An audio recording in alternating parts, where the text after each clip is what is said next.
Good evening, dear friends. Welcome to you all on behalf of Civil Engineering Sectional Committee. This is our third lecture series. Today we have invited 4 prominent engineers from the industry. Our main topic is attitude blast for engineers towards 2016. So actually this is we have organized this lecture first week of January, but unfortunately some unavoidable circumstances it's dragged to the 4th week. So anyhow, we have 4 lectures. Academic performances by Dr. Sanjeewa Maithripala, Public Relations and Leadership Development by Engineer Zameem and Saleem, Work-Life Balance by Engineer Gamini Gunawardena, Social and Institutional Responsibilities by Engineer U.S. Karunarathne. So, basic idea for this lecture to motivate our engineers and to change their mindset. That type of idea we thought that, and we select these topics. First lecture will be academic performance by Engineer Dr. Sanjeewa Maithripala. Engineer Dr. Maithripala received his BSc degree in 1996 at University of Peradeniya and his MPhil in Engineering Mathematics in 2000 from Texas Tech University, USA. Since 2003 till now has been a visiting research fellow at Texas Tech University. From 2006 to 2008, he was senior lecturer in the Department of Mechanical Engineering and Manufacturing, University of Ruhuna. Since 2009, he has been senior lecturer in the Department of Mechanical Engineering, University of Peradeniya. His research interests include nonlinear geometric control with a focus on micro electromechanical system and robotic and modeling and control of nano scale thermal transport. There's a big list on that one. So I will cordially invite academic engineer Sanjeewa Maithripala to deliver the lecture academic performance. Please come.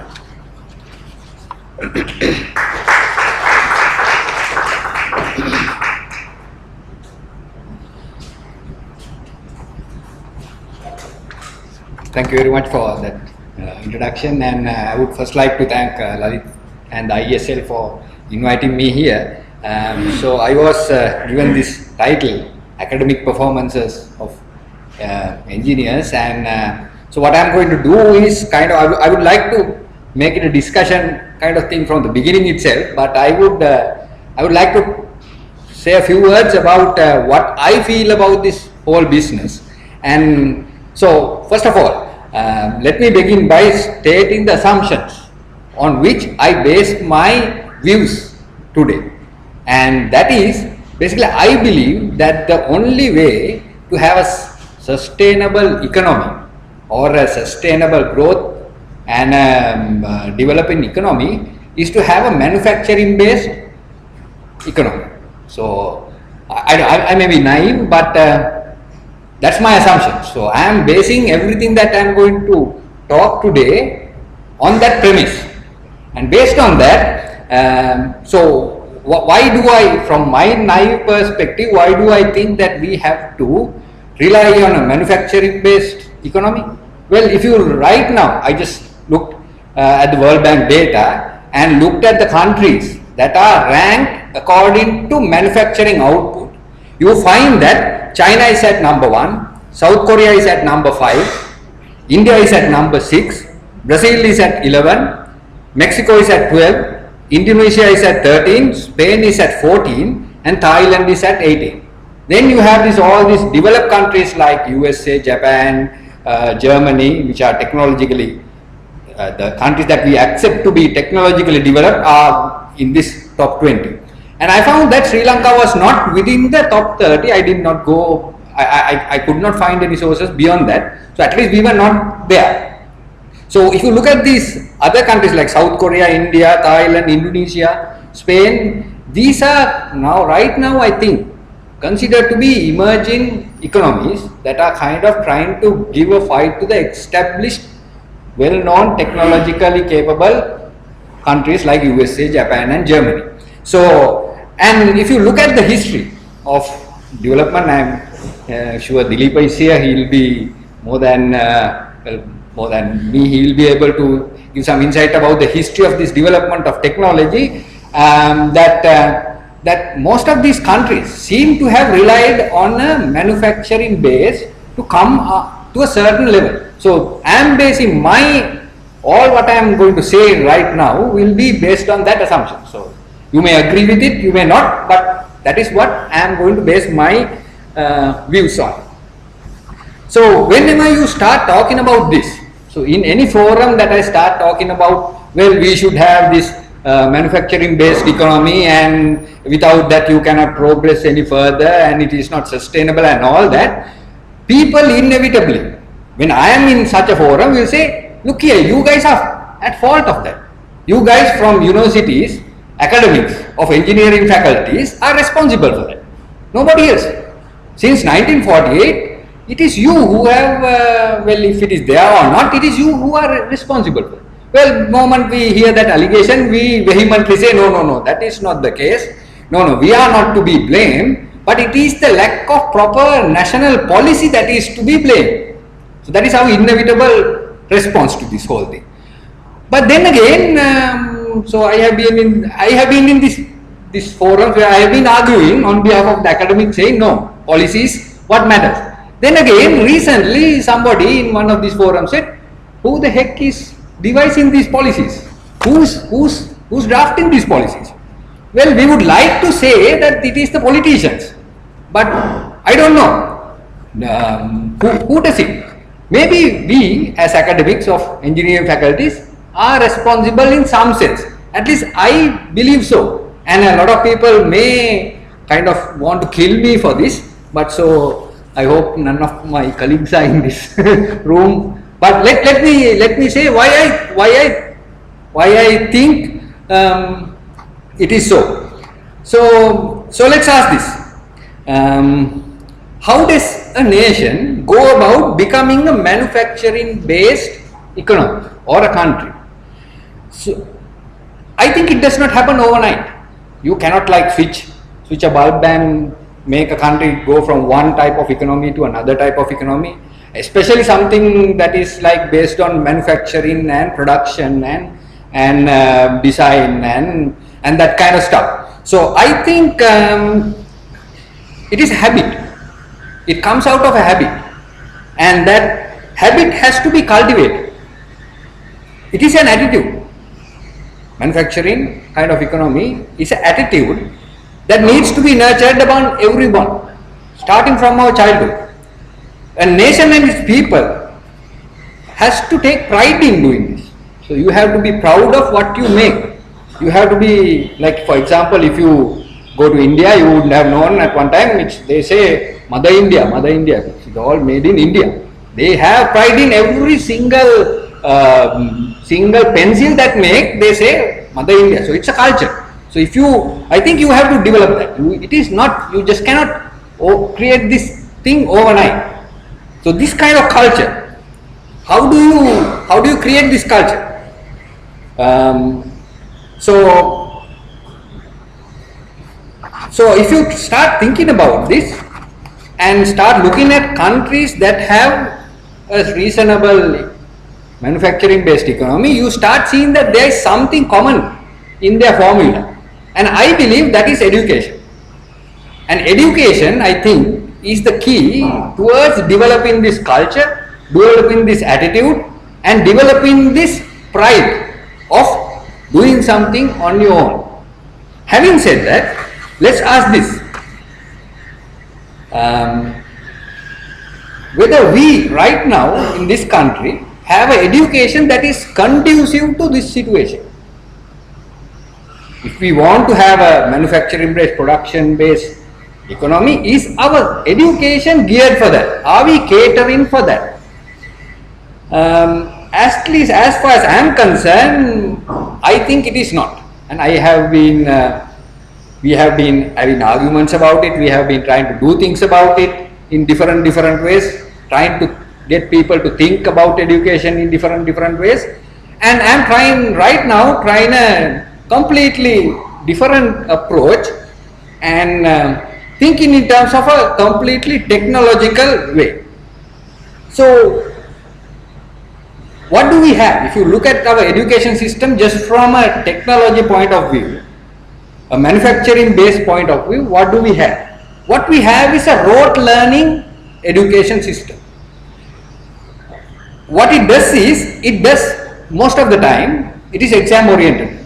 I don't think anyone of us would disagree with that. The primary education system, the secondary education system, for whatever the reason, has now come to such a level where it has come to a very rote learning, exam oriented kind of education system. And so the problem of this is that it stifles creativity. It stifles asking questions. It kind of discourages anything that you would like to do outside the line. Moment you do something different, your education system says, oh, you can't do that, you can't do that. This is how you do it. Somebody tries something in a different way, innovative way. That is not the way that has been taught in the textbooks. You quickly say, no, that is not the way. This is how you should do it. You try to put everybody in the same line. You try to make them conformist. So that is, I think, what our education system is doing. Our education system is very hierarchical. You are not allowed to ask questions from your teachers. You are never allowed to question them seriously about any matter. Your superiors, your parents, your elders, your clergy, no. We don't allow anybody to question them. So you go through such an education system from your primary to the secondary level and then to the universities, and I suppose all of us have gone through the engineering education system, and I would like to ask, if you go back and think, was it any different? Was it any different in our universities? Well, that's another controversial thing, but so the point is this: if you come through such a system of conforming people to do things the way that everybody is supposed to do, how can you expect anybody to do anything different? From the time you go to school, until the time you come out of the universities, you are told exactly what to do and how to do it. So how can you do something different? How can you be an innovator? How can you create something? How can you come up with new products that people will want to buy or associate yourself with those as an identity? You won't. That's my belief. So then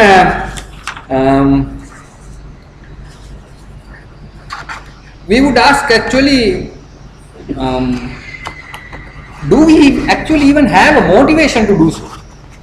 Do we, like, okay, so we would say, okay, our education system is conforming us.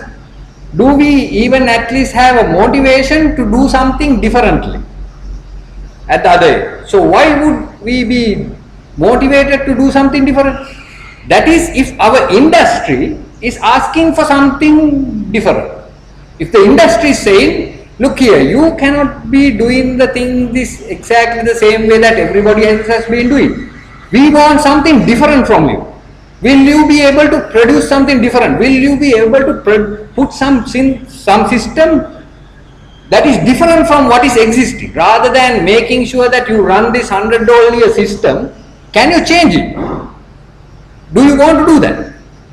So does our industry or the governments or our systems allow us or encourage to do this? So do we have a motivation? So maybe our schools and education system is making us conformists.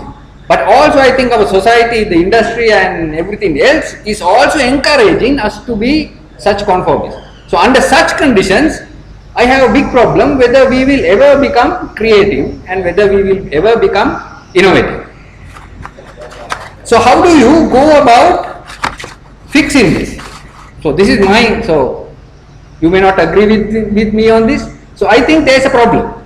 I think there is a big problem in us becoming manufacturing based economy.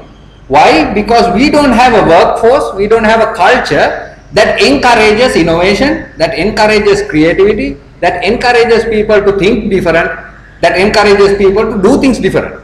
Without any of that, I don't think we can have products, new products. New products are things that come out of different ways of thinking. You have to think outside the box. You have to be courageous enough to bend the rules to some extent. You have to be courageous enough to expand the borders. So if you don't have education system, a society and industry that does not encourage you to do that, I don't think it is going to be possible. So how do you go about doing such a thing? So some people might think that innovation and creativity are inborn abilities, that you are born with them. It's true, some may be more creative than others. But what I believe is, and I think what is being practiced in countries like Germany and even countries like Japan, is that creativity is kind of, you have to cultivate it, you have to nurture it, you have to train it. The more you work at it, you become more innovative. True, you may have an edge from your birth position, but if you work at it, you can be better at it. That is one. The other thing is, however creative you are, you may not be good at it if you don't have the space to try it out, or if you are not encouraged to do so. So your creativity can be inside a shell, it will never be realized. So how do you get these things out? So having accused a lot of people, including the primary education, the secondary education, the university education, and the governments and the industry, for not kind of being supportive enough and motivating enough to create an innovative workforce, let me ask this question: where do we try to stop and fix this? So this is a chicken and egg kind of thing. You say the education system is bad, that is why the industry is not becoming a manufacturing based and it is not going at the space as that you want to. And then the people in the education industry would say, well, it is because it is not there, that is you are not going towards that. So, and it can be a circular argument. So we must break this thing somewhere. And I don't know, primary education, secondary education, trying to change that seems to be a huge struggle over here. But what I think is, where we can break this is in the undergraduate education. Since I am in the education, in the engineering education field, I think we can break this vicious cycle at that point. Why do I think that? Because I have had over 10 years of experience teaching undergraduate students, and I see those students have been molded to think the same way they do. If you give them sufficient opportunity and encouragement, they end up surprising you. Somehow their hidden talent starts coming out. Somehow their creativity seems to come out. Actually, I was affiliated to the University of Ruhuna for 3 years, and one of my students is there in the back. And so I was amazed when we went there. The staff was not there. There was very few staff in the faculty. But I was very amazed at the enthusiasm. So he reminded me when I saw him that enthusiasm the students brought in. But if we as academic staff are not able to reciprocate that enthusiasm, if we are unable to let them cultivate it, if we are unable to let them free to some extent and allow them to flourish in their own creativity, I think there's a problem. And so having said that, I also believe that it's not only opportunity that is what is important, not only encouragement. You also cannot be innovative without theoretical sound background. And that is something that we can provide as academics in a university. So without a sound theoretical background, I don't think any of these things are possible, because we are competing with the rest of the world, where this vast body of knowledge has also been is also being used to get an edge in technology, to get an edge in innovation, and to get an edge in creativity. So the moment we start saying, okay, look here, it's good, you guys are enthusiastic, but let's start with some solid background, solid knowledge. So we would try to incorporate in our syllabuses some kind of solid background. The moment you start doing that, this is tough. Now this is not easy. It involves some mathematics, it involves some analytical thinking, it involves some logical way of doing things, it involves effort on your part in thinking. And what I believe is, it is that training that allows you to think differently. It's not only the content that is in the syllabus, but it is going through that thing is what allows you to be creative in the end. So, but when you start doing this, we get this accusation from the students. Mostly they say, why are you teaching all of this? We are not going to use any of this in the industry. Why are you teaching all this? This is not used anywhere. Tell me where it is being used.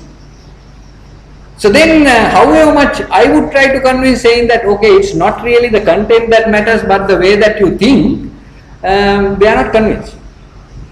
So in this context, I think that, so again I'm going back to that sense, saying okay, there is some gap with the industry and our expectations when it comes to this technological know-how and what we are trying to give. But so that the problem is, can we fix it?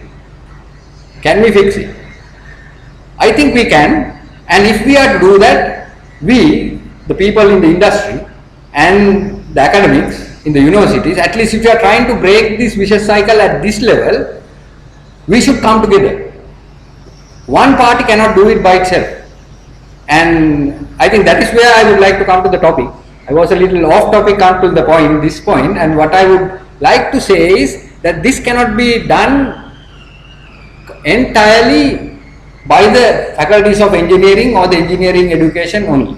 Why? Because the students say that, well, they are not being used in the industry. People in the industry say, you are not teaching what the industry wants. And so we are seen to be stuck, and if we want to break this, we have to come to some way of working together. And to do that, I think we need to start identifying as engineers what our role is. One of the roles is, do we have a role? Do we have a role in making or paving our economy, fashioning our economy? Do we have a say? I think we seem to be not that convinced that we have a role overall. That's what I think. I think we should be dictating terms, not allow only the politicians to take decisions about things like this.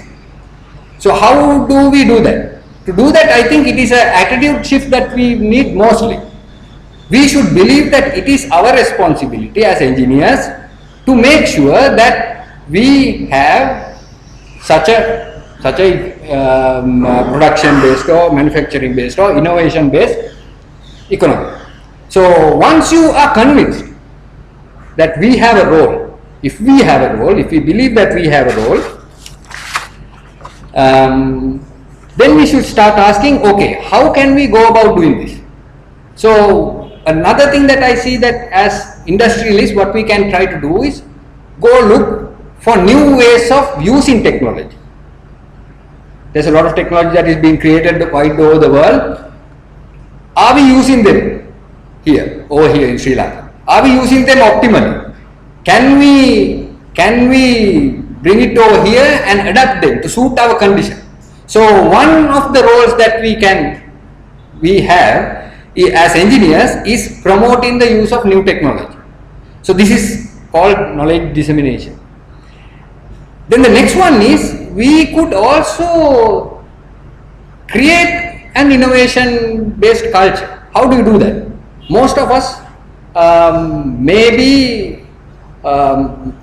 we may be employed by the government, or may be employed by a big industry corporation. So we may actually think, well, that's not my role. What I am here to do is what my hierarchy tells me, what my management tells me, what my CEO tells me. They will be thinking about these things, and I have no role in doing this. But I think we do. Even at a small level, I think even in every capacity in our working environments, we have avenues. We may have avenues if you look for to find how to promote innovation. We could encourage somehow to do things a little different, not exactly the same way. So, or we could also kind of encourage others who may not be directly associated with us to do things different, find out whether people are doing innovative things, new products, and try to get them to a marketable level, a commercialized level, or some commercial viable venture. So I think though we may not feel that in our present context that we don't have a role, if we look around, we may have such roles. The next one is we could actually, as engineers, start promoting entrepreneurship. I think that is one of the biggest things, that if we want to become an industrialist nation, I think we have to promote entrepreneurship, not promote people to just work for somebody else and work for a wage. I think we should encourage people to go out, do things on their own. Maybe at the beginning we might need some support. So I always tell my students, look here, you go for a job, what you should do is try to network. The best thing that you are given, the best opportunity that is given to you when you go into the industry is your ability to network. Make as many connections as possible and stay there for a while and make sure you get the hell out of that. And do your thing on your own, entrepreneurship.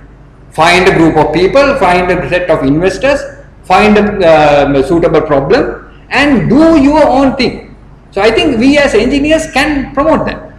We can promote people to network, we can promote people to find these new opportunities, and we can promote our younger generation to actually do that kind of thing.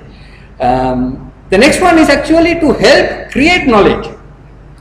One of our roles as engineers is to help create knowledge. Now this thing is not happening very much in Sri Lanka. Why? Once again, it is that vicious cycle where we don't seem to be using that, where there doesn't seem to be a value to it. Therefore, so we may not be seeing that. But I think we should start thinking, how can we create new knowledge?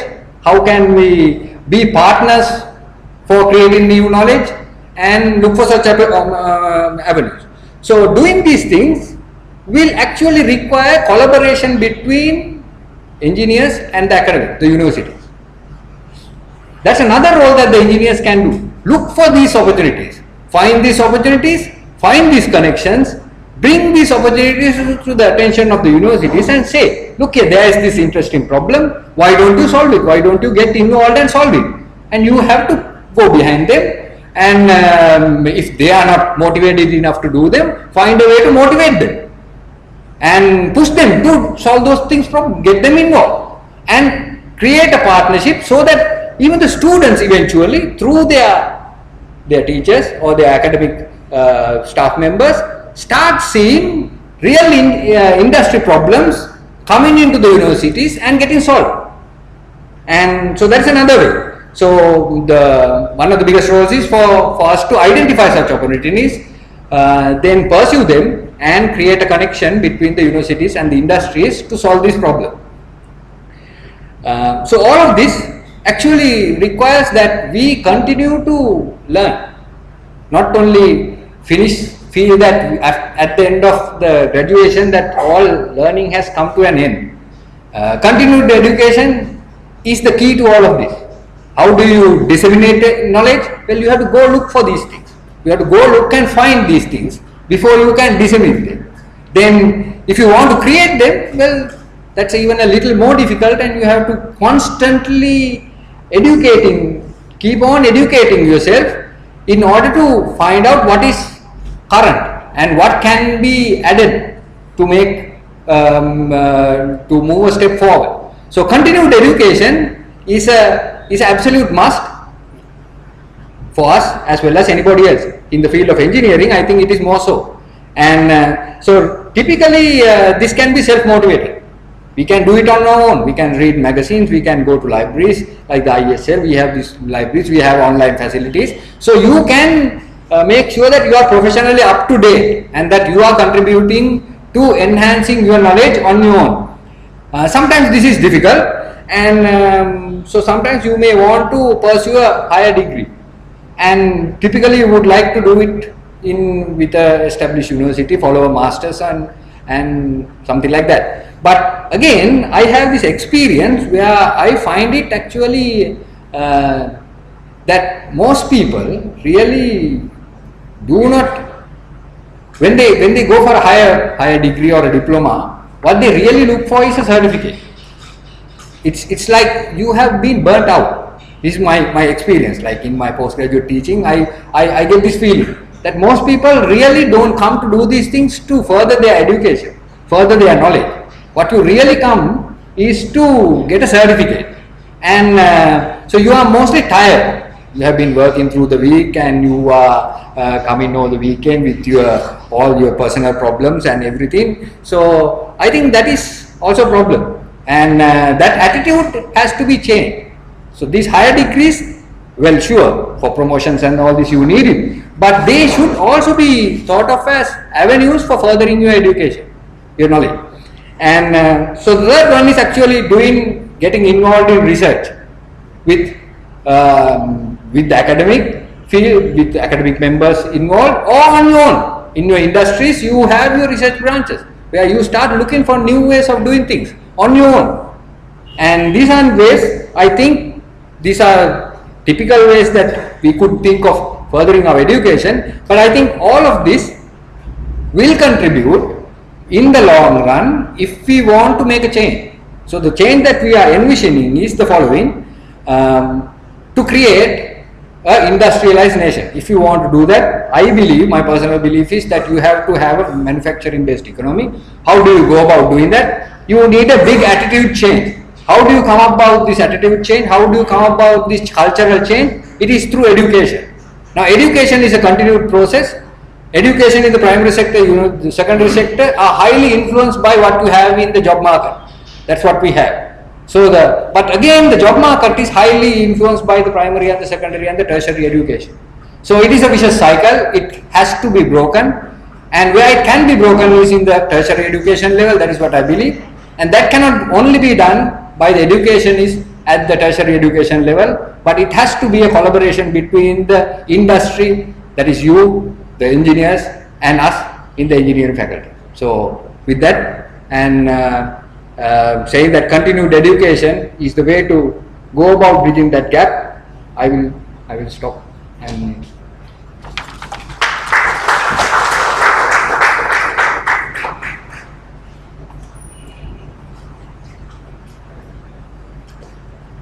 end of all lectures, we have a question and answer session, so that time you can ask any question from Dr. Sanjeewa Maithripala.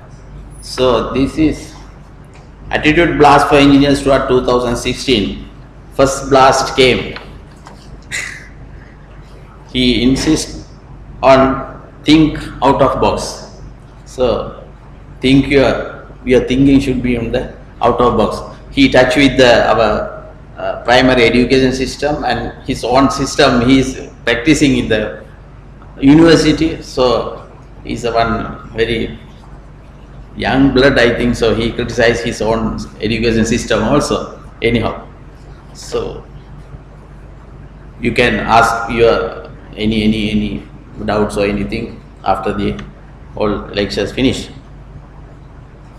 Our second topic is public relation and leadership development. This will be delivered by engineer Zameem M. Saleem.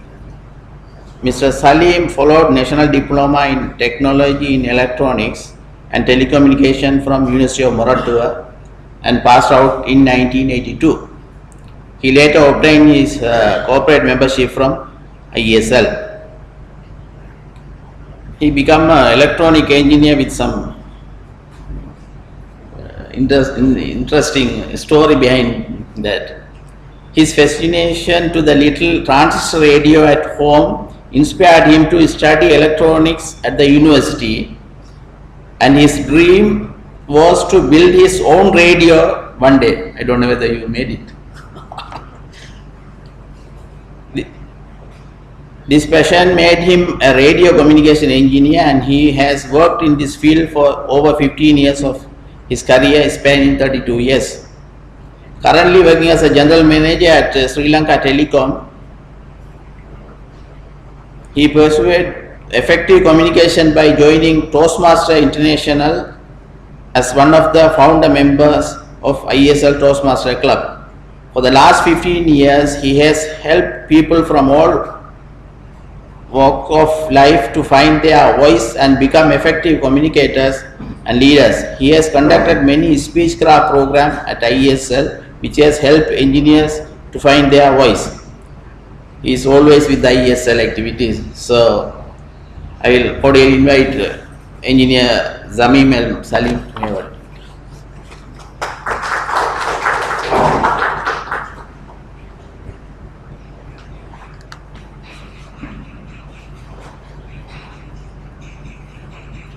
I usually get invited to address gatherings like this. Some time ago, a friend of mine, an engineer, he called me and said, Saleem, we are going to have a lecture on communication, effective communication. Will you be able to do? I said, okay, yes, I will come. And what is the audience? He said, it's going to be engineers, and we are expecting about 75 people. I said, okay. I was very happy, I was excited, and especially to talk to engineers is always an exciting thing, just like this evening. So I accepted and I prepared. One thing I believe in delivering something is you prepare yourself. So I prepared. My communication teachers have told me, right, if you want to deliver a message across, you add humor into it. Right, so I learned humor and I added humor, and I practiced in front of my wife, my sons, even my cat. Cat didn't laugh at all, but my wife did laugh. Right, I was very happy that the presentation is going to be okay. The day I go to the place, and to my surprise, I find more than 150 people there. I asked my friend, what's happening? I said, no, we just did a PR campaign in the organization, and people have just poured in. So, okay, 150 engineers opposed to 75 engineers is great. I spoke. Nobody laughed. I spoke. Nobody laughed. I was so frustrated. I was actually angry with my speech mentor. I called Mr. Valentine, 1999 world champion of public speaking. I called him and said, Craig, your tips didn't work at all. I added humor, I practiced, and I embedded my message into humor, but it didn't work. Nobody laughed. Craig lives in USA, and he asked in a very soft voice, did you structure your presentation well? I said, yes, I had a great opening, superb body, and my conclusion was fantastic. Did you add sufficient humor into it? I said, yes, I practiced in front of my wife and children, they all laughed.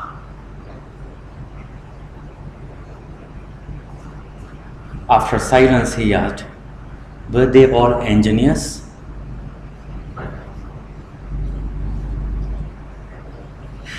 Right. This is the same thing for my son, who is an engineering student, who is a very prominent speaker now. He always comes and tells me, Dad, I don't know, you are an engineer and I studied engineering, although I don't work in engineering. Talking to engineers is the most difficult thing, because they don't laugh at all. But I was wondering, my wife is an engineer, but she laughed. So I asked Craig, my coach, but my wife laughed. Craig said, Saleem, it is your wife. She did you a favor.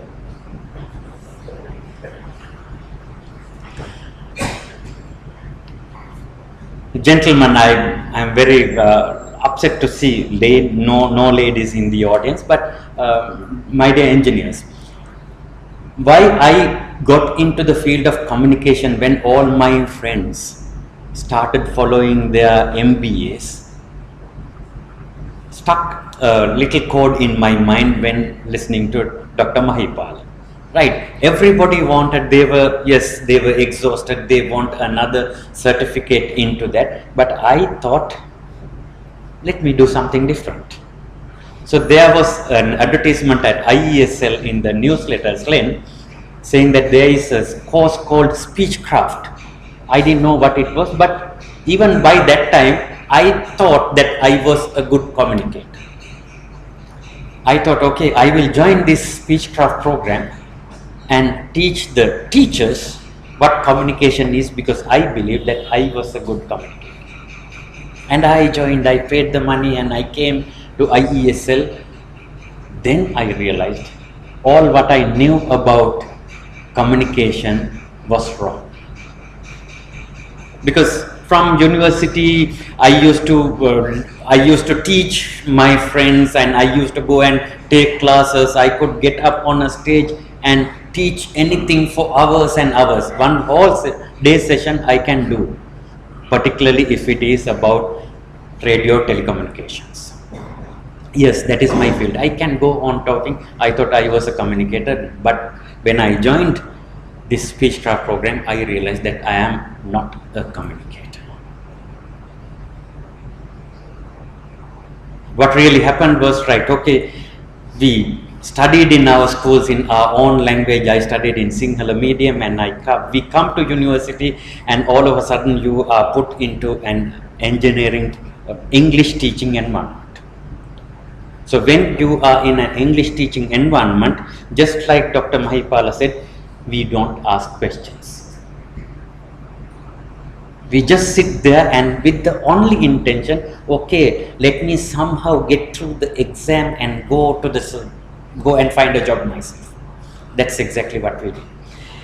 And I came to the job, and I was because of my passion, I was very good in communication, and I have built large networks of radio telecommunication all around the country, even went overseas and worked, and I thought, this is it. Then it struck me, this is not it. Because wherever I want to voice myself, wherever I want to say something, I cannot.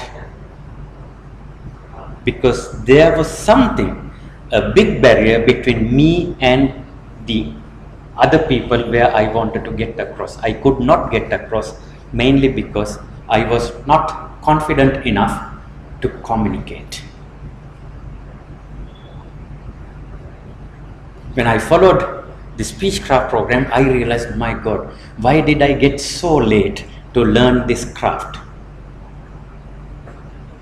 Once again, agreeing with Dr. Maithripala, communicators or the innovators are never born. Only babies are born. Only babies are born to this world. We can make communicators, we can make innovators, we make engineers, we make doctors, and we make all professionals. They are made. The problem is in the process of making. I am not going to encroach into Dr. Maithripala's subject, but The problem is in the making. So I discovered how can I transform from an engineer to an engineer who can communicate well.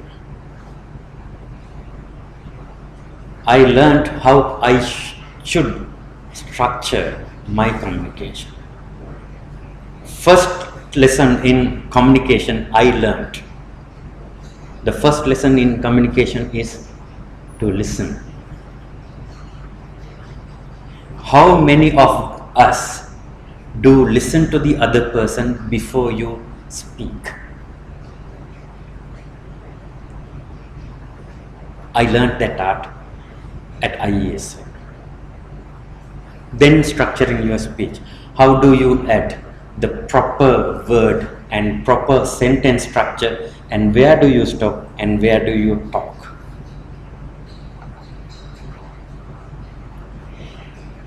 And this helped me to overcome that fatigue of being in the field of engineering for over 15 years, building networks, troubleshooting and making things. I was able to overcome that solely because of this communication skill. I got my promotion as a general manager at SLT.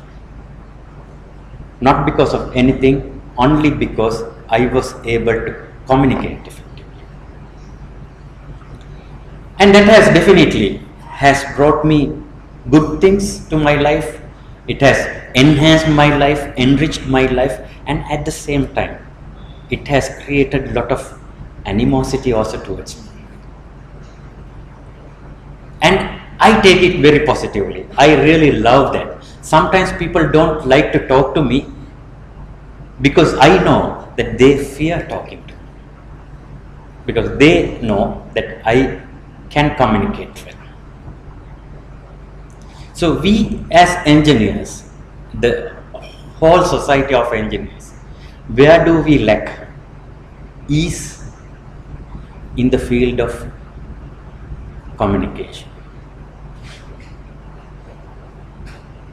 We know all the vocabulary about engineering, we know the terms, we know the subject, we are very clever in that. We probably can design new things, we can build new things, we can troubleshoot, but when it comes to go and present to an audience, that is where we get into this stumbling block.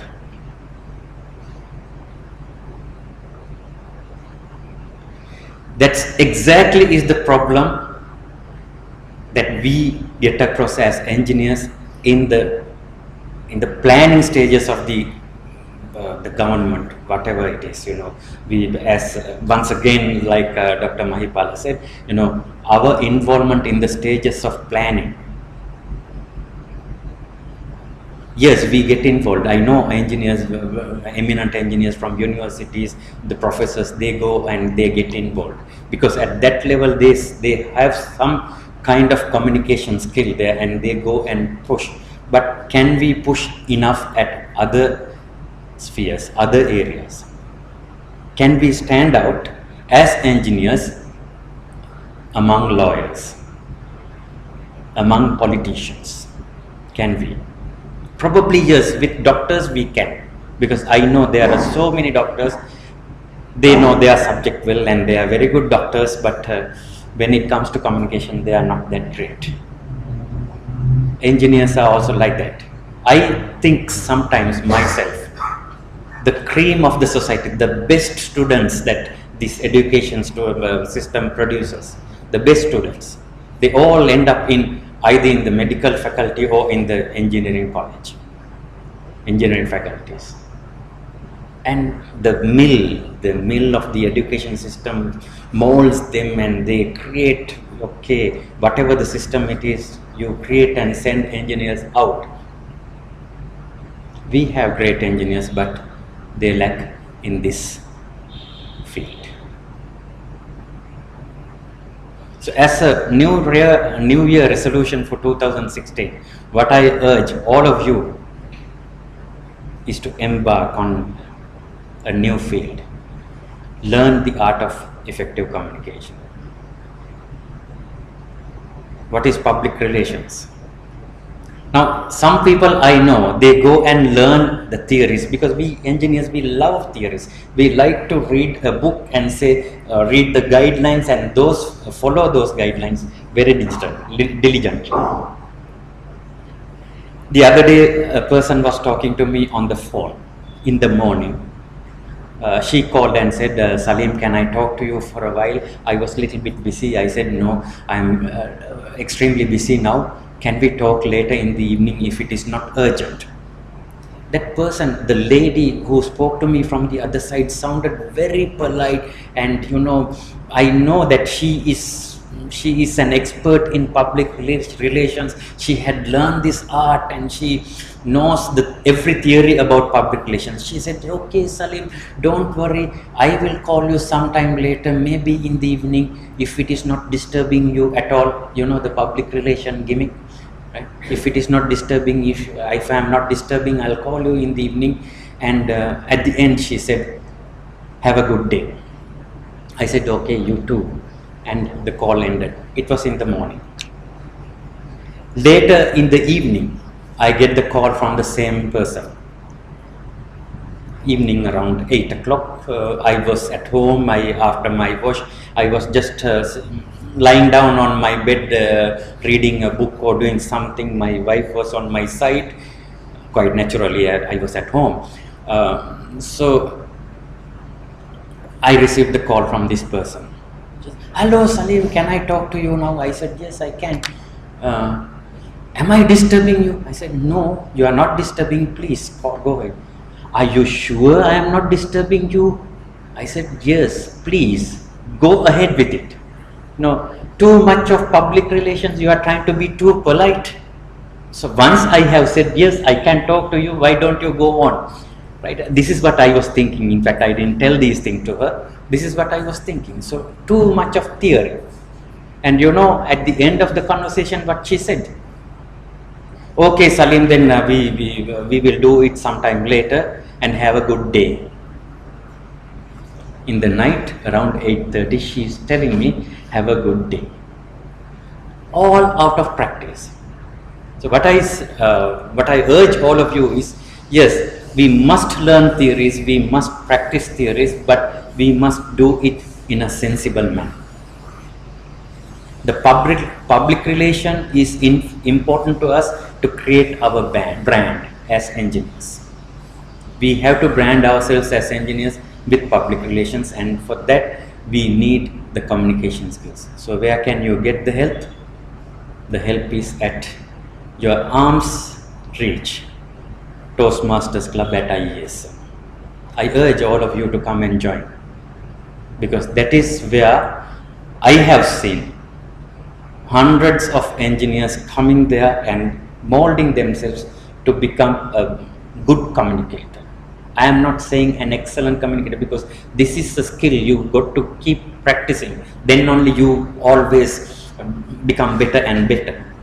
But they become good communicators. They become confident people, and then they leave the Toastmasters Club and they do well in their fields. I am very happy about it. And for you, my earnest request is to do that. You can find your voice if you come and join Toastmasters, because that's a very friendly environment. Today, in a little while, we'll be meeting just downstairs on the first floor. If you walk in, I'm sure you won't be able to go there because we have 2 more lectures. But if you just walk into the club, you will find a friendly set of engineers who would extend a very warm welcome to you and help you find your voice. And that is how the little simple things that we do in our life help people grow. Before I leave, I'll just leave 2 thoughts for you. Just remember B and C. B, C. B stands for your brand, and C stands for the communication. So if you want to build your brand, communication becomes an integral part of it. If you want communication, then you can build your brand. So if you want to build your brand as an engineer or the professional that you want to be, you can learn this skill and become a confident person, find your voice and serve the world. Over to you.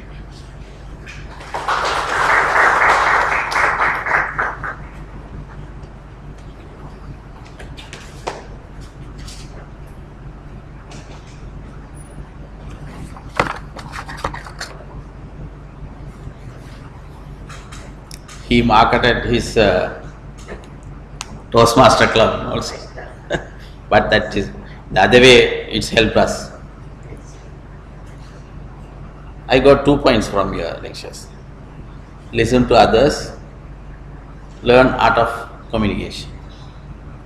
So you have a time to answer our audience questions later. Thank you. Our next topic is work-life balance. Work-life balance by engineer Gamini Gunawardena. Welcome, sir. Engineer Gamini Gunawardena received his first degree from the Faculty of Engineering, University of Peradeniya in 1980 and his MBA from University of Colombo. He is a member of several professional bodies such as ISL, CSSL, BCS, IDPM, etc. Engineer Gunawardena has served on many board of directors and given guidance to several organizations, public sector corporations, ministries and donor agencies. His area of interest are strategic management, human resource development, innovation and process optimization. He is a regular contributor to national newspaper and a frequent guest on TV and radio shows. He is the author of weekly column Sixth Sense on Daily Mirror paper. So from today itself I had to read those things. Welcome, sir.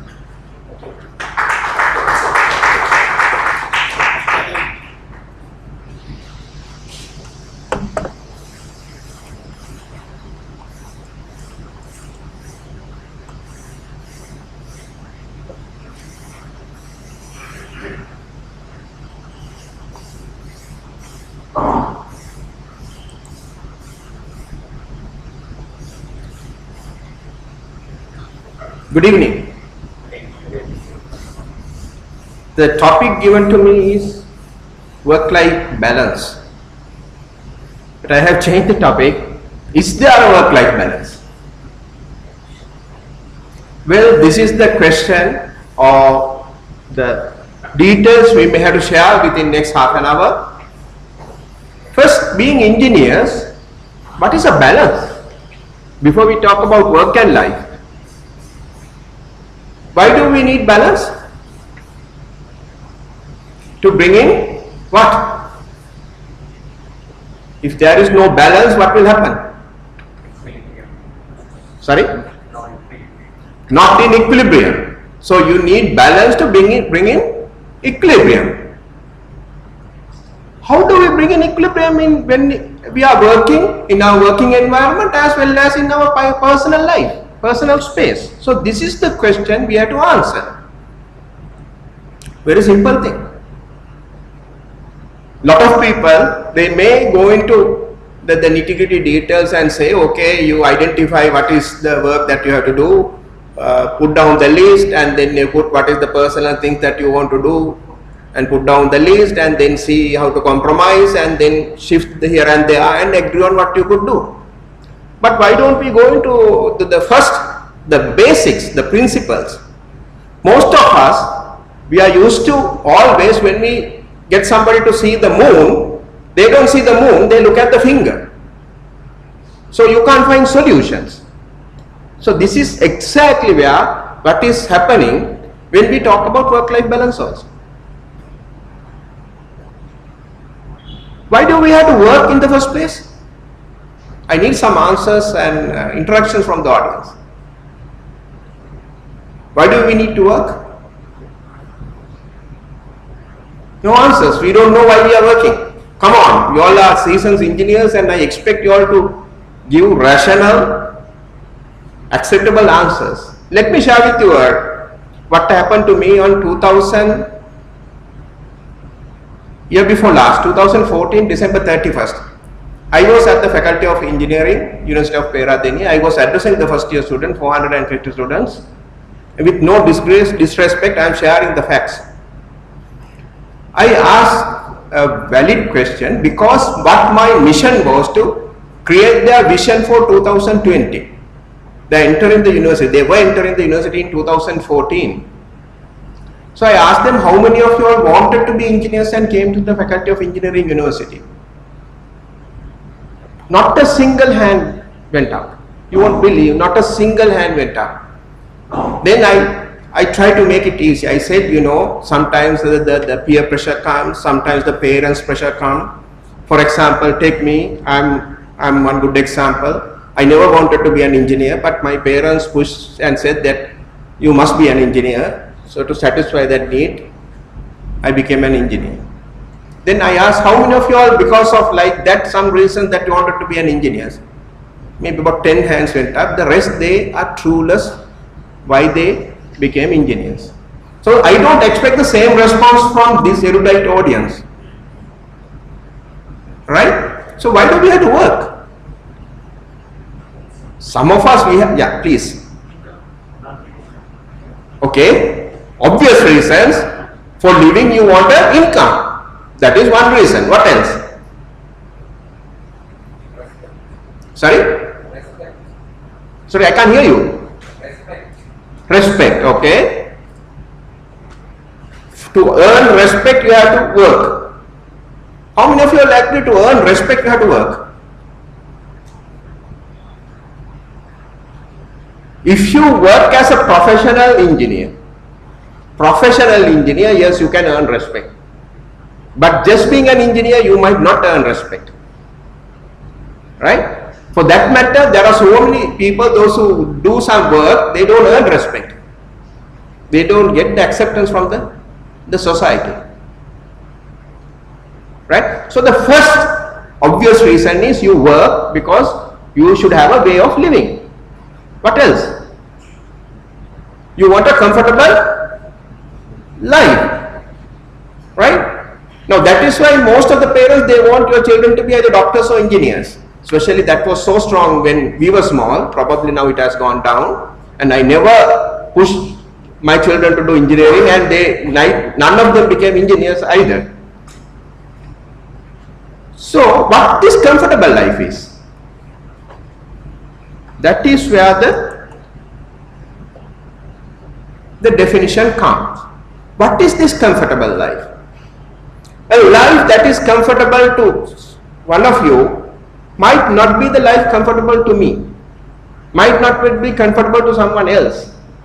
This is where the problem comes when it comes to work-life balance. What happens when we get married? We want a nice house. It is not a house to live, house to impress others. How many of you will have credit cards? Raise your hand. Almost all of you. Right. You know what is the definition of a credit card? A credit card is a tool to buy things that you never use from money that you have never earned to impress others that you don't like. Well, figure it out for yourself to what extent it is true. If you are a credit card addict, so much so it should be true. But on the other hand, you use this as a tool quite effectively, then it's okay. So why I brought this up is to express how you can manage your expectations will have a direct bearing on your work-life balance. If you need a vehicle to travel, it's not necessary to be a C-series Benz or a series Jaguar or something else. It could be a decent car. If you want to live, it could be a decent house with maybe 2 bedrooms. Maybe that you don't want to send your children to international school. Then what happens? First we make all that commitments, and then we have our monthly commitments to meet up with, for which we have to put in lot of effort to work there. Then we start complaining and saying so much work. Why it is so much work? Because you need that much, you have to earn that much. But on the other hand, if your earning has come down, depends on your lifestyle, automatically you will have more time to spend with your family. So keep that in mind, and then we'll go through because I am not to tell you how to live. It is your own call. If you want to have the best class series motor vehicle, that is your call. But then you have to understand there is nothing called work-life balance. It is at the expense of something else, you gain something else. Just let me share with you some ideas that was shared by some people.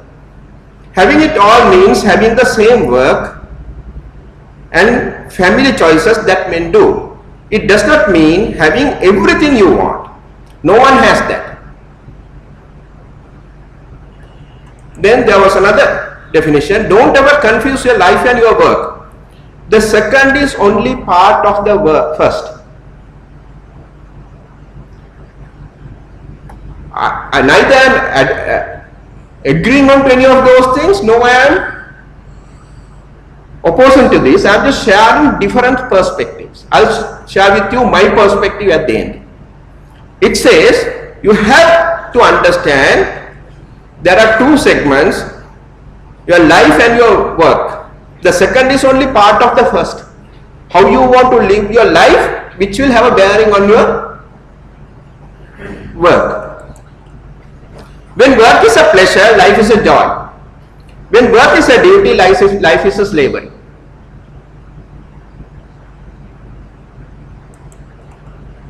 Then it's all about quality of life and finding a happy balance between work and friends and family. And this of course I like. There is no such thing as work-life balance.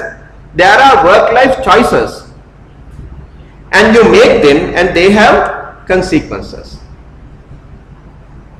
So with that background information, how do we arrive at work-life balance? I personally of course prefer to use the word not work-life balance, work-life integration. Because the problem comes the moment you put this into two separate baskets and say this is your work, this is your life. But as long as your work becomes pleasure, this is what you enjoy, there is nothing to balance. While even at home, you can work. But that does not mean that you become a workaholic either. You should have to spend quality time with your family. But it is a choice, conscious choice that you make. I'll share with you an example. A friend of mine, a batchmate of mine, who is a highly respected engineer, lives in New Zealand. Both husband and wife, they are professors. Just to share with you the amount of the luxury he enjoys. Recently there was a New Zealand, there was a earthquake. Another batchmate of ours went there to do the study, and he stayed with this gentleman. He said 2 epicenters of this earthquake was inside his private property. Right? So that gives you indication how big the luxury he enjoys. But they both have made a conscious decision that we are not going to have children. They don't have children. They both very much into research, and they are contributing a lot to the society, and they are having a very luxury life, but they are continuously doing research. So this is one choice. I mean, who are we to judge their decision? That is their choice. The same way, if you want to send your children, without coming to Colombo, if you want to send your children to a rural school in remote area, who are we to judge?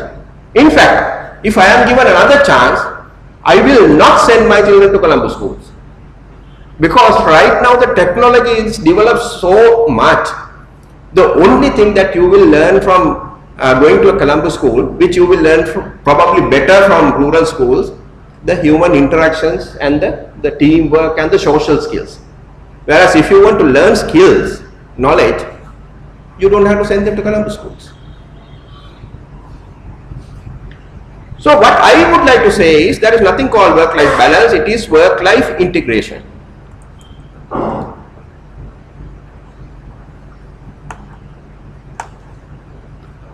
This is a question, health and wealth or wealth and health? Most of us, we make this mistake. We spend a lot of our time to make money, and then after that we spend that money to regain our health. So there's a saying which says when wealth is lost, nothing is lost. You can always restart. But when health is lost, something is lost. Moreover, when character is lost, all is lost. Now, although it is not directly related to work-life balance, now this is a primary problem in these younger generations. Character formed by values. Are we inculcating proper values to younger generation? I don't know, that's a question.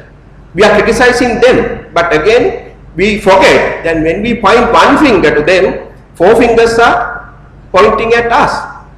Have we done our part to inculcate those characters and the values with those people? Because they don't have that values, only they cannot assess that they don't have to compare with somebody else and come down their expectations to their comfort level. Because your neighbor is doing something, your parents want you also to do the same thing. But if you set up your own expectations, nothing to compare.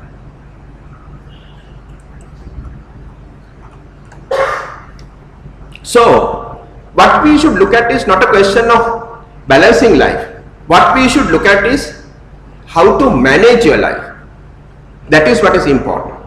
To manage your life, you need values, you need attitudes, you need knowledge and skills. Now, this is another big problem right now we have. Lot of us, we have knowledge, but only very few of us, we know how to make use of that knowledge.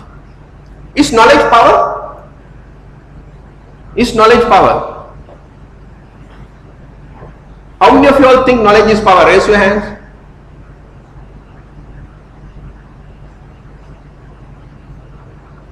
Then why we gain knowledge? Only one hand went up. Then why we gain knowledge? Then what is power? Especially this day and age, knowledge is no more power. Because knowledge is available on your palm top. What really power is how you make use of that knowledge and how you apply that knowledge. That is where your skill is. So if you really know that skill, which is again directly related to your work-life balance, I'll tell you a classic example. We have a unit called, what they do is business analytics. So the unit people, those who are doing this business analytics, they should be highly skilled in Lotus 1, 2, 3. I got down a foreign lecturer and he did a 2-hour presentation. You won't believe the head of that business analytics unit, at the end of the lecture he said, what could have taken me 3 days, now I can finish within half an hour. What does that mean? He did not have the proper skill set. So because of that we can't manage time. Because of that we are spending long hours at offices. That is one problem. Then on the other hand, most of us, we don't want to leave office at 4:30 or 5 o'clock. Because your decision depends on your boss. So you just peep in and see whether the boss has left the office, then only you want to leave. Why? If you have done your job, your boss should not be measured your output based on the hours you put in. I don't check where my people are. I am not bothered. But if they don't deliver on time, then I will be very hard on them. I jointly agree with them the deliverables, and if they don't deliver, unless otherwise there are valid reasons, I'll be very hard. So that's what should be measured, whether they work at home, even that doesn't matter to me. So definitely, once you have the proper values and the attitudes, you can lower your expectations to your comfort levels. Once you have the required knowledge and you know the application skills, you can cut down on your work times. And which is very important for you to believe in yourself. This is what Michael Jordan said. I have missed more than 9,000 shots in my career. I have lost almost 300 games. 26 times I have been trusted to take the game winning shot and missed. I have failed over and over and over again in my life, and that's why I succeed. Now this is another big problem with engineers. We are being trained not to fail. If we fail, it is a black mark on our parents, because we are within the first 2% of the intelligent crowd in the whole society. That is why we don't become entrepreneurs. Because we operate within our safety net. We take decisions only on things we can predict. We are not ready to take risks. So we can't be entrepreneurs. There was an experiment that was done, 2 control groups. The first control group, they put all the good people, the top level people, and the message continuously gave to them, they say, you are good, you are good, you are good. And for the second group, they started giving the message. They were initially lower than the first group, started giving the message, you are good, but you could have done it a little bit better. And they slowly enhanced their challenge levels. After some time, these people started performing much better than these. So those who have young kids, be mindful, this is a learning that you have to take home. It's a service that you can do to your children. Don't always expect them to be successful. It will not happen. This puts again pressure again on you that always to do the perfect thing. You should try for excellence. You should try to do the perfect thing. But it should not stress up you. Think beyond boundaries. This is a small puzzle which I am fascinated with.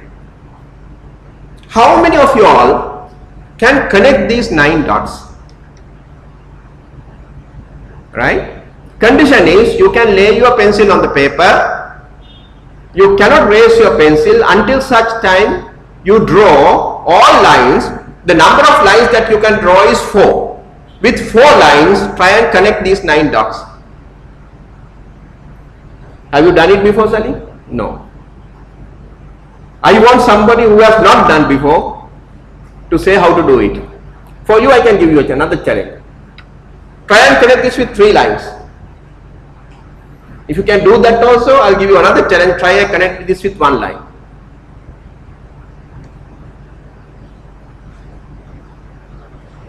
Right? The message here is, we are being trained to look at within a box, and within that box we try to find solutions. We put our own constraints to find a solution. So we will figure out how to draw the lines, because I have only about 8 minutes more.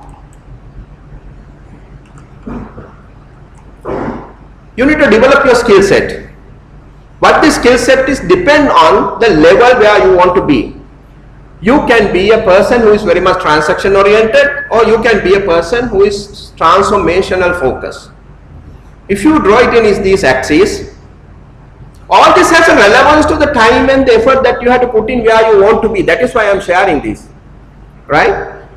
If you are very much transaction oriented, maybe you can be a manager, because day to day you may be doing the same thing. What you are interested in is efficiencies.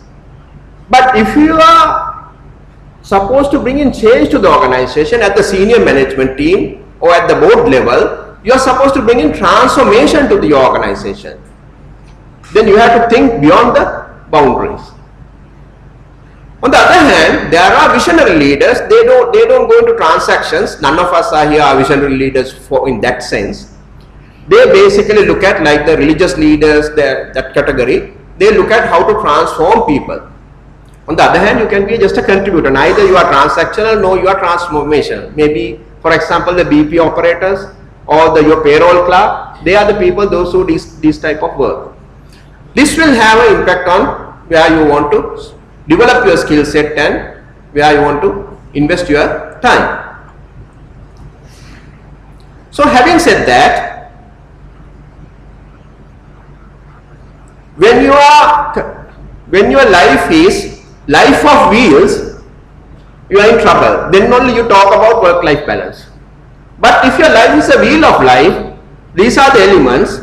You can select where you want to put your priorities. Probably if your personal life is 50% of your life, make it 50%. I can be always happy, if I may speak for myself, always, unless otherwise there is an emergency, always I used to leave office on time. Maybe 98%, 99% of the time, if the office closes at 5 o'clock, I leave at 5 o'clock. Because otherwise what happens is after some times, it becomes a habit. So be mindful of all these parameters. I am just creating the awareness to you that these are the different parameters you have to focus on. You have to make your own choices. And allocate adequate time where you think that your priorities are. To do this, there are little tools. One is time and task management. You should know time and task management, how to do to get things done. In fact, as a CPD course, Institute is conducting a time and task management, which I am conducting also. So basically, when you want to do time management, you put all your work, whether it is personal or whether it is official work, to these 4 quadrants: urgent and important, not urgent but important, not urgent and not important, urgent but not important. This is a tool I cannot explain within 2-3 minutes. I am just directing you towards that. Read about this, and it explains you how to put proper focus to your workload and put priorities to your workload. Then another important element is you should be able to manage your stress. Stress management can happen managing your mindset, and stress management can happen managing your physical body. So there are a number of stress management techniques that is allowed. Body relaxation exercises, breathing techniques. I am not sure whether Saleem said, even on the speech doctor, sometimes we talk about breathing exercises that is to get stress out. Guided imagery, physical exercises, yoga, workout routines, meditation, and having a counselor. So that if you have a problem, you can always go and speak to them, which we do. Although I am an engineer, I call myself a human engineer because my job is developing human resources. So one method which we practice is appointing mentors, and we connect the senior management team or the junior people with those people, so that they become a buffer when they are stressed up under certain situations when they can't handle. They help them to get over certain situations. Benefits of stress management: physical health get better, more energy and stamina, emotions stabilize, positive attitude, hopeful, happier, ability to focus is improved. So, gentlemen, there is no ladies at all. Probably I think they are better people in work-life balance than us. That may be the reason. So there is nothing called work-life balance, only work-life integration by connecting the dots beyond boundaries, integrating elements of life. Thank you.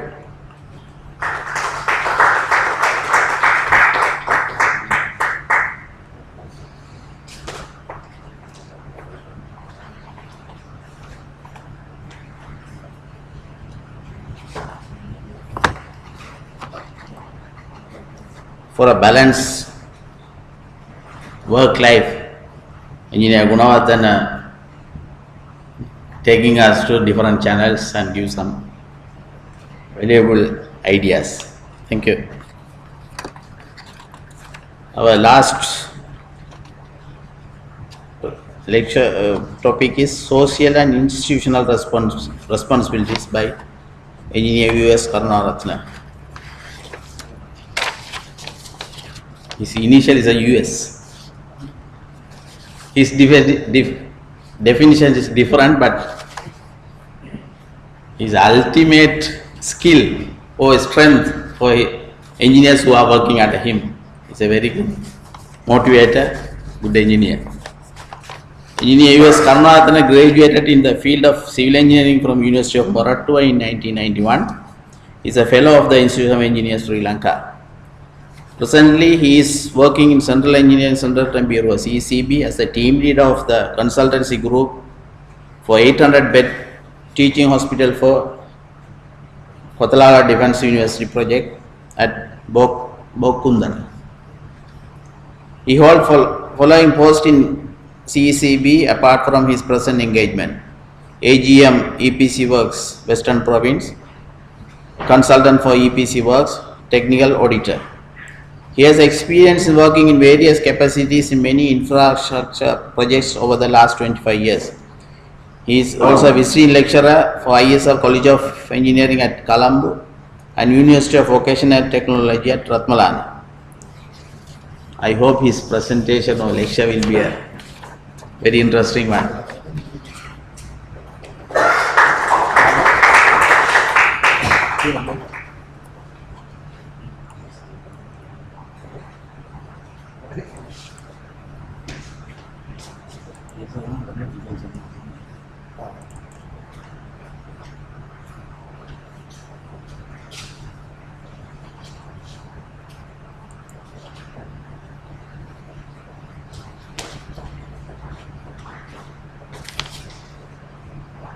Thank you, sir. Thank you for the introduction given about me.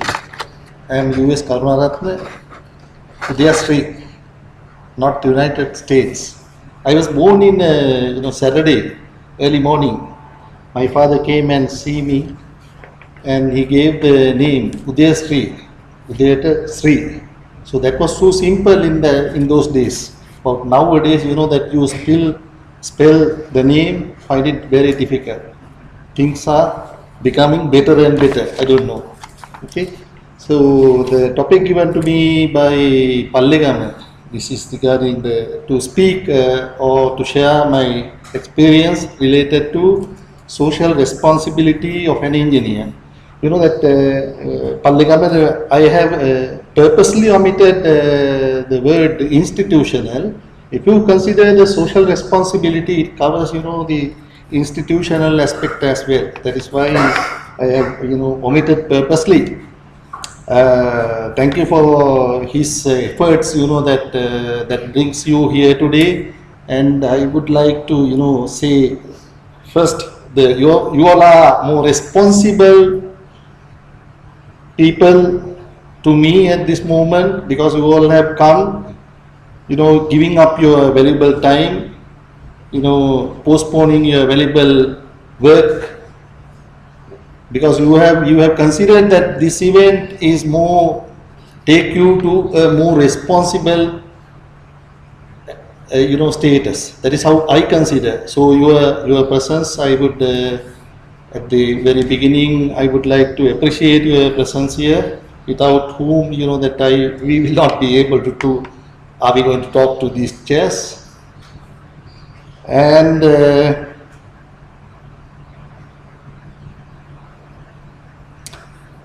first, before I start this, I want to raise a question.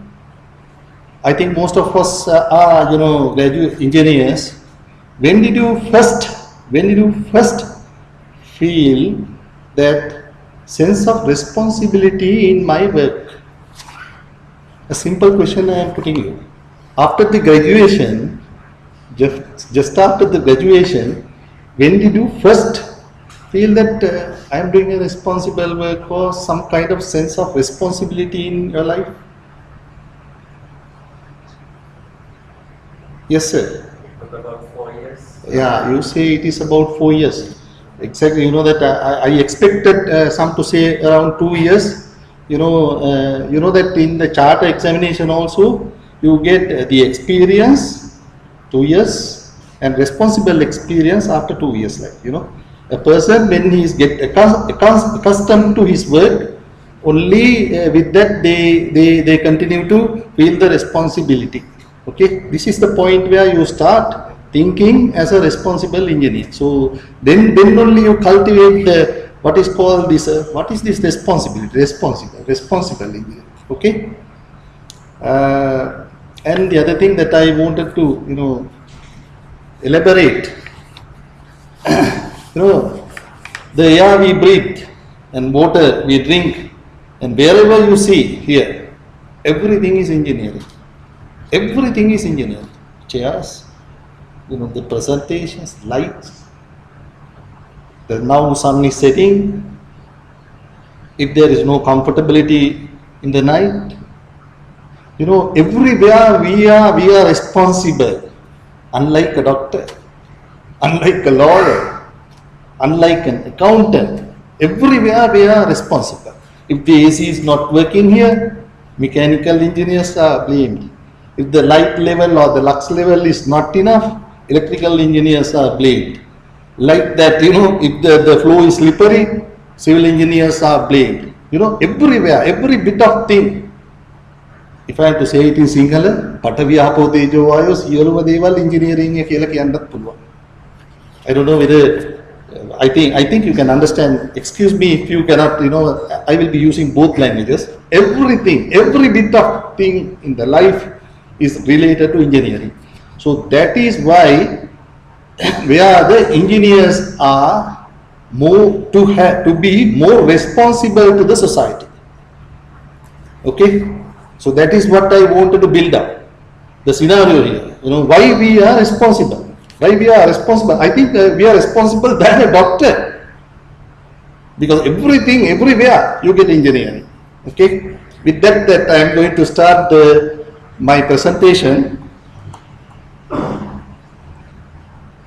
Yeah, social responsibility. That scientific knowledge, when it interacts with this is a typical thing you get in the internet. Everywhere you get this picture.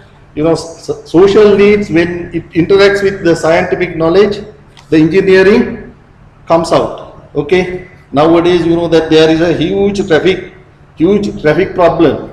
Okay, engineers are suggesting various things. So it is whose responsibility? People are blaming police. People are blaming the highway authority or the politicians. Who is responsible? So the responsibility, I want to stress here that who is going to take the responsibility? Why we are more towards taking responsibility everywhere. Okay, so because of this interaction. And the other thing, engineering, that we create. Engineer, the Latin words, I think you know it, that it is the creation. Engineers are creators. Scientists, they find, that there are number of planets in the earth. Tomorrow they will come and say 101 planets. Day after tomorrow they will come and say 102. But we as creators, day by day, our topic is engineering is a very dynamic field. The technology is changing, so it imparts a direct hit or direct relationship with the society. So you must be very careful whatever you said and done, from the planning stage, design, construction, handing over, maintenance, operation and maintenance, renovation, everywhere. The engineering process, whole engineering process, one has to be very careful. Act in a manner that you are responsible to the society. So what is meant by social responsibility to an engineer is everywhere. When social responsibility aspect is taken into consideration, the commitment from engineers to place public health, safety and welfare. That is the first motive. Everywhere people concerned about the health aspect first. Safety and welfare aspects above all other considerations.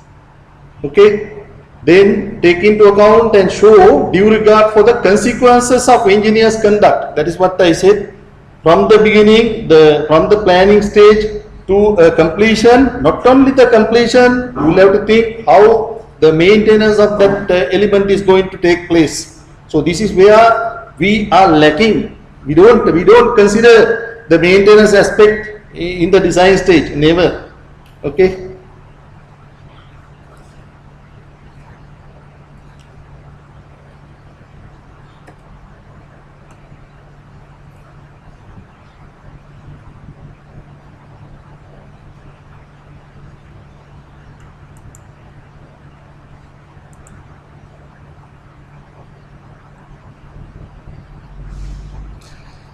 You know, engineers' responsibility towards society, I have not taken this from any book. You know that when I get up early in the morning, I used to get up early in the morning around 4, sometimes 3, sometimes 2.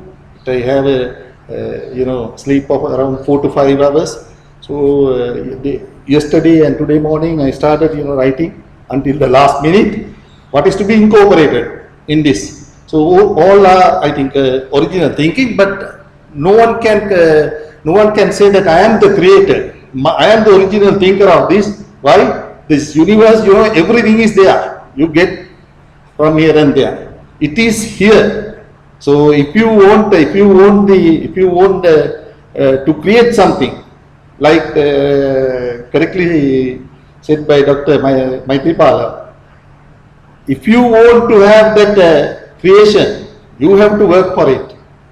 Okay, so this is how I see as the individual social responsibility, ISR, that is how I write it. And what is CSR? So individual social responsibility lies with engineers, his own, his family, and his other associates, fellow engineers, colleagues, the other employees, all these things, where this institutional part comes.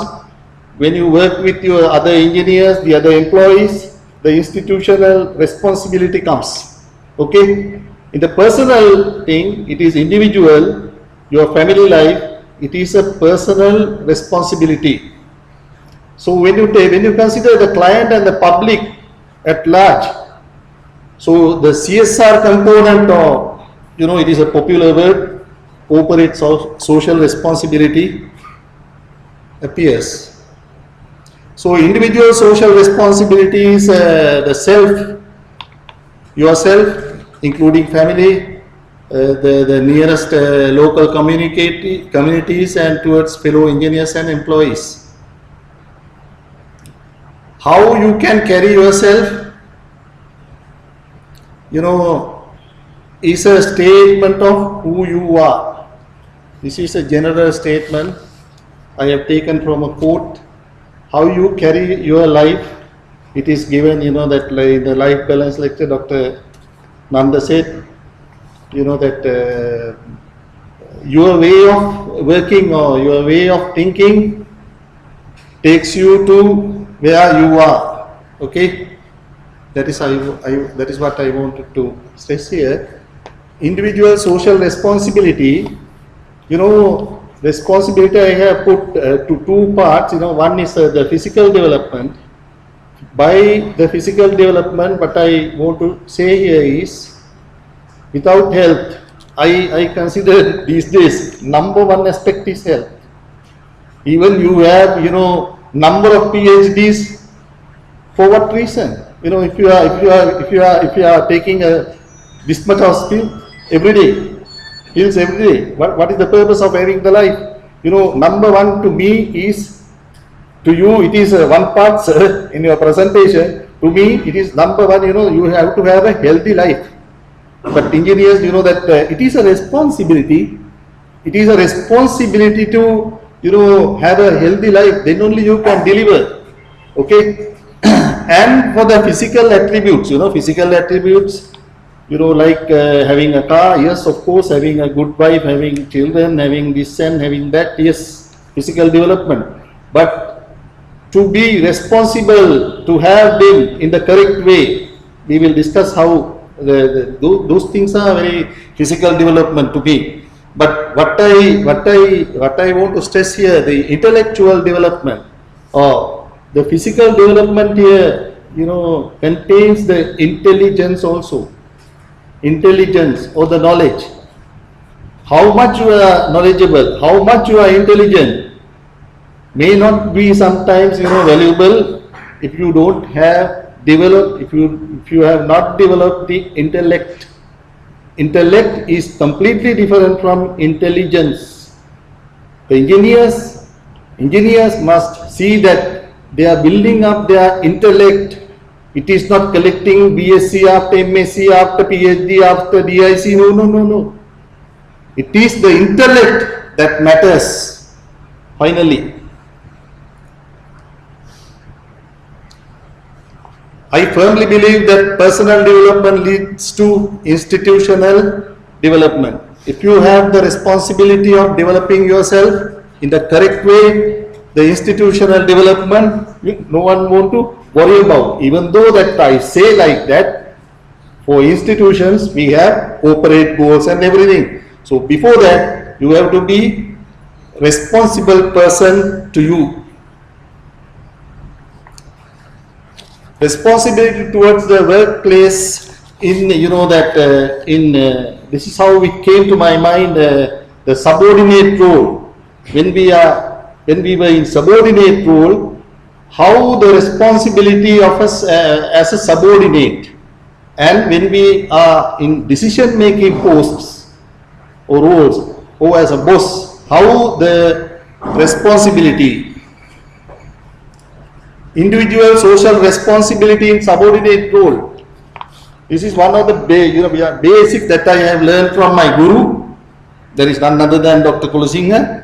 I consider my guru as Dr. Kulasinghe. I always say in forums like this and wherever I go, know your basics well. This is a responsibility to your life. The most things. මම සිංහලෙන් මේක කියන මේ අයන්න දන්නේ නැති එකට මඤ්ඤෝ කකණ්ඩ බෑ කියලා මම මේක නිතරම කියන කතන්දරයක් ඇවිල්ලා. If you don't know your basics, your life will be, you are not a responsible person. Okay? And before becoming a professional engineer, I correctly said by you, sir, becoming a human engineer. Okay? This is where the people are lacking these days. People are, running the institutions. We have, experiences where the human part is zero. They can't understand the difficulties of the people. They can't feel the pulse of the people. But very good engineers support the fellow engineers in their professional development. I have purposely put this, that we don't have, we have something called professional jealousy. සිංහලෙන් sir අපි ඔකට කියනවා මුදිතාව නැති බව, කුහකකම. හරියට මේ අපි අතර තියෙනවා තම තමන් ගාව තියෙනවද නැද්ද කියන එක තම තමන් බලාගන්න. The responsibility is to ඊළඟ අවුරුද්දේවත් ඒක නැති කරගන්න තියෙනවා. Because we can't tolerate with when my junior or my Galle is going for MSc. I am a BSc person still. I don't like, my heart does not allow me to, okay, say good, go and have it and come. I don't know why it is coming. It is a quality of life. You have to develop it. You have to be a responsible person. Then you can say that I am a responsible engineer. Yes, to my juniors, to my subordinates, wholeheartedly. Okay. Please take something to when you go out from this. That is why that I wanted to make it so simple. I don't want to talk in capital terms. Individual social responsibility in decision maker role. When we are decision maker role, accepting the responsibility for the decisions you make. Nowadays people say, no, I am not responsible for that. I have not done it. I don't know who has done this. Because we find every day, we are practicing engineers and CCB, we have around 800 engineers. We communicate with many people daily. So this is a very bad, thing. You have to be responsible for what you have taken the decisions. And the other thing, very, very important thing, always believe in people. That is how I decide to pay, the hourly allowance even. First day, 100 hours, yes, for everyone. Later on, 80, later on, 60, later on. First, believing people. Then we identify the qualities of the people and you can cut down. Okay? If you want to and if you have the proper reasons. Try to cultivate humanistic work attitude. That I have already told you. You know, everything is, you know, to stay until you stay in this life. So why don't you cultivate this, you know, humanistic attitudes of work, and always try to become a charismatic leader whom your goalers can follow. I don't know how many people can do it, but you know, as Buddhists we say that karmic effects also. Mr. Saleem, I am not certainly not agreeing with you that babies are born. Yes, babies are born, but in our religion it says that with karmic effect. You know, day by day I start thinking, no, managers cannot be trained because the incidents are taking place. People are going for MBAs, people are going for different human resource management courses. They come and do blunders.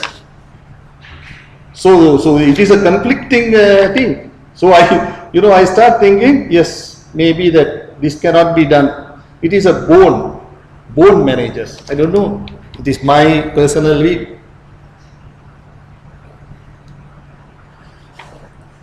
Individual social responsibility in decision maker role, that is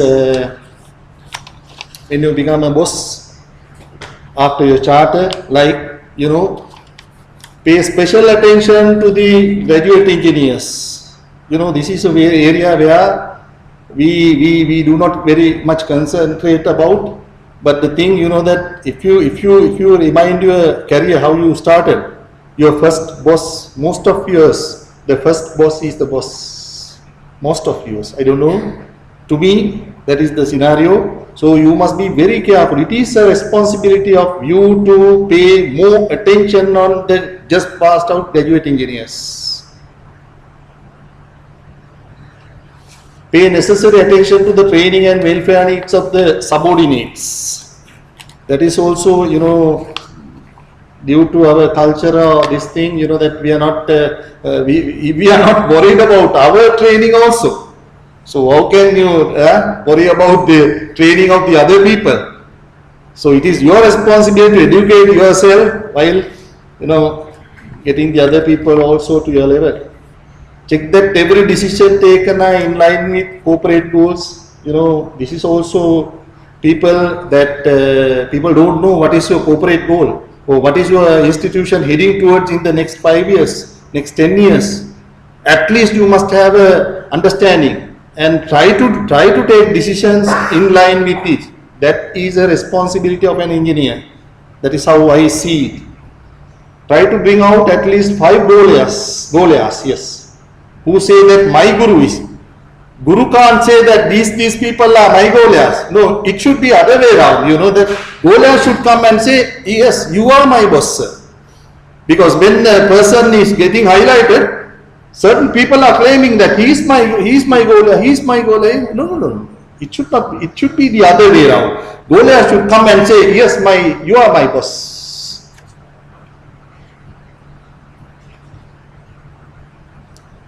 This is also, I have taken, you know that this is a famous thing. Culture of an organization is the culture of the CEO. This is, you can, we can get many examples, which I am not going to, distinction between the social responsibility of a citizen and an engineer. What is the distinction between the responsibility posed by a normal, general citizen and an engineer? What is the difference between these two? Engineers have additional responsibility beyond the normal citizen because of their knowledge, which is not readily available to the layman.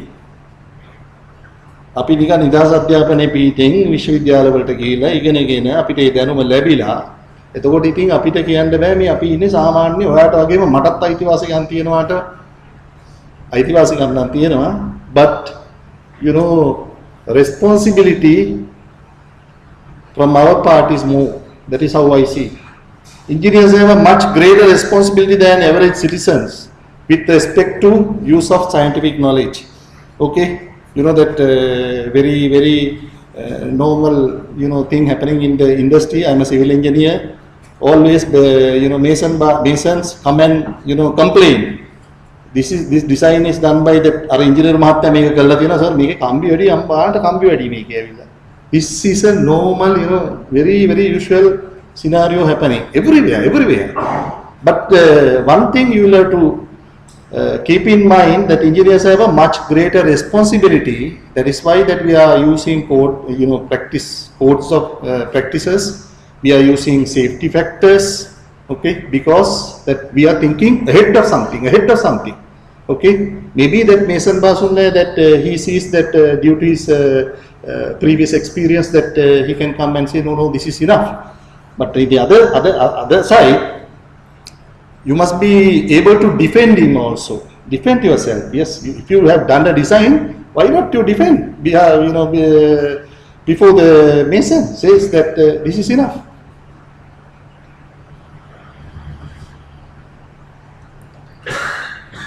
Are engineers expected to play the role of a sociologist? Why I put this slide? In 2005, we completed the one project, hostel building project for University of Sri Jayawardenapura. That was at that time for 700 male students. Just before, about 3 months before the completion, about 3 or 4 months, I think Mr. Kannan was with me at that time. Just about 3 or 4 months just before the handing over, certainly we, came to our mind that 700 male students. What will happen if one is taken a baton? What could happen? 700 male students.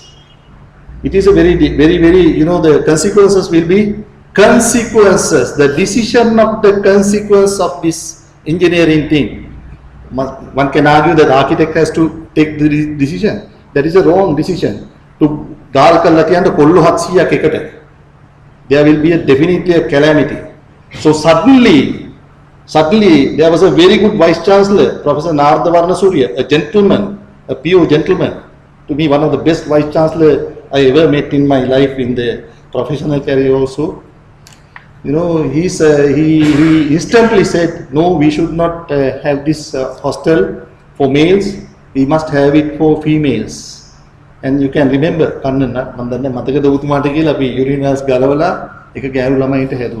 so this is where our responsibility to see it, to foresee it. We are not talking about engineering matter. We are talking about the sociology, this thing, So this is a good example where an engineer has to, how far we have to think.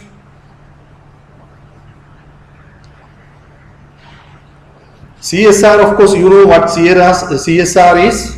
Contribute to economic development while improving quality of life of workforce and their families and society at large. Voluntary, it is but not mandatory, but I think now it is becoming mandatory. Like, I don't know whether it is becoming mandatory by imposing, by giving reliefs in the taxes and all. But here, what is corporate social responsibility that I want to stress here is, together with you, the whole corporate or the whole organization, whole as a ISL, the best example that we can do is, so that we can be proud of Mr. Prabodha. He should get the credit that we are doing a CSR project called building clinic. Extremely successful. That is how that we thought that people are lack of they are lack of knowledge to build their houses. Various problems in the industry. Identifying that, and he is a master who has taken it through the streams. Now it is very popular event. And coming Saturday we are going to Kandy, to allow people to come and raise their queries. We are not charging any money. So this is a best example that I don't know whether ISL has recognized it as a CSR of ISL. Don't know.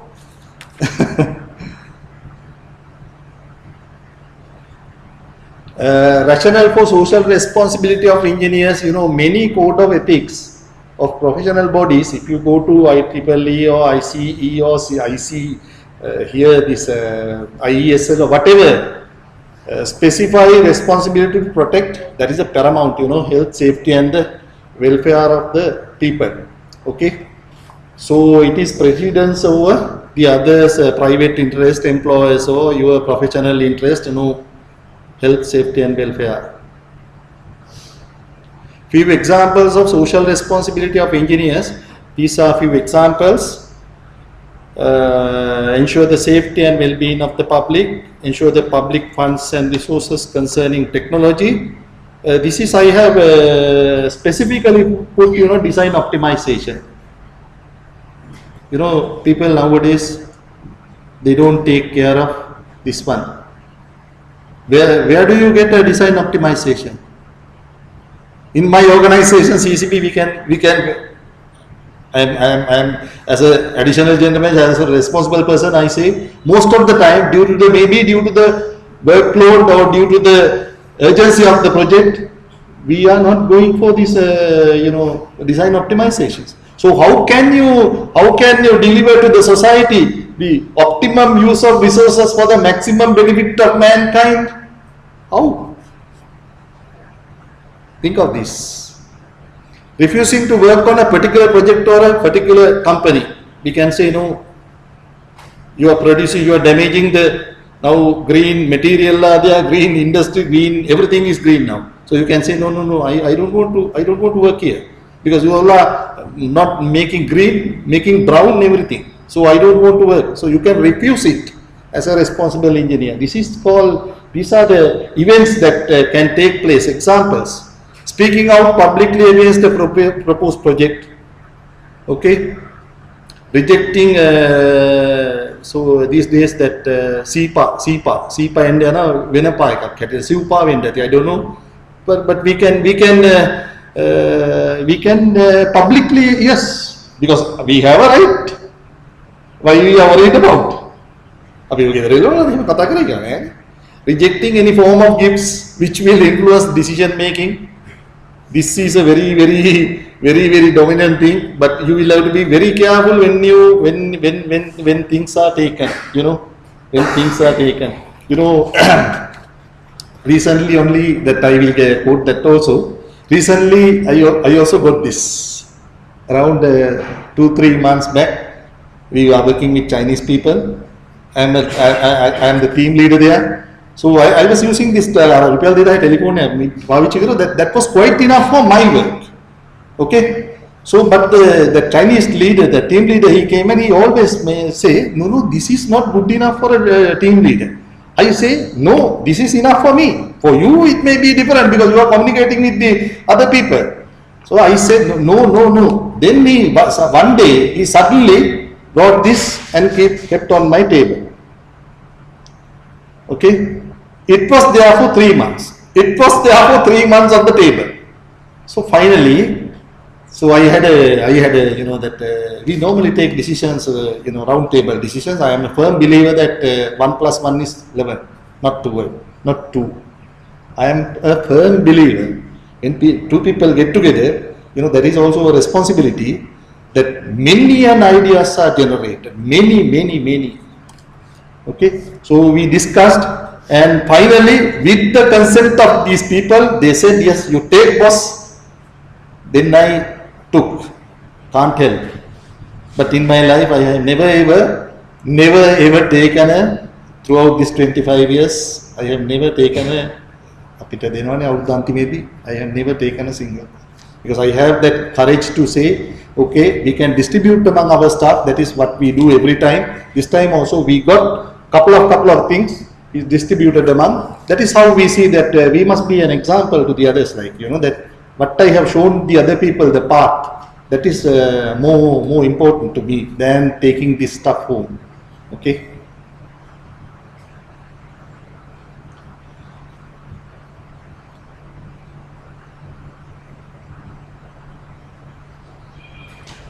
The other thing is blowing the whistle on illegality or wrongdoing. You know what it is.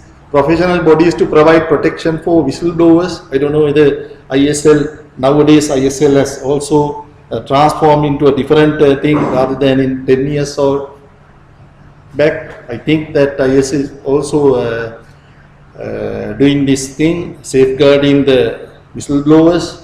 Contributing one's services to worthy non-profit projects. That is also, you know, during tsunami, I think most of us work voluntarily.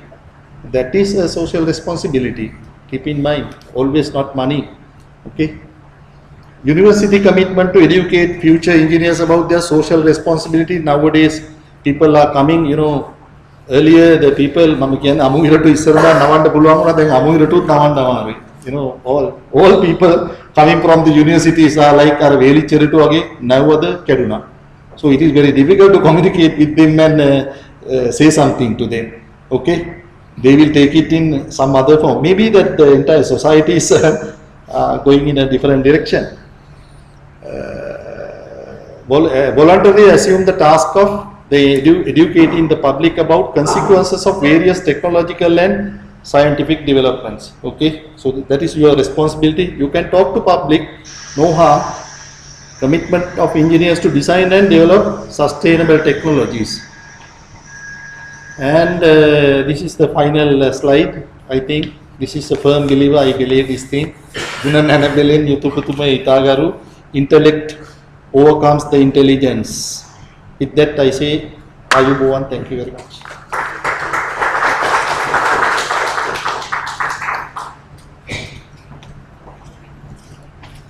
Thank you very much, Engineer U.S. Karunarathne.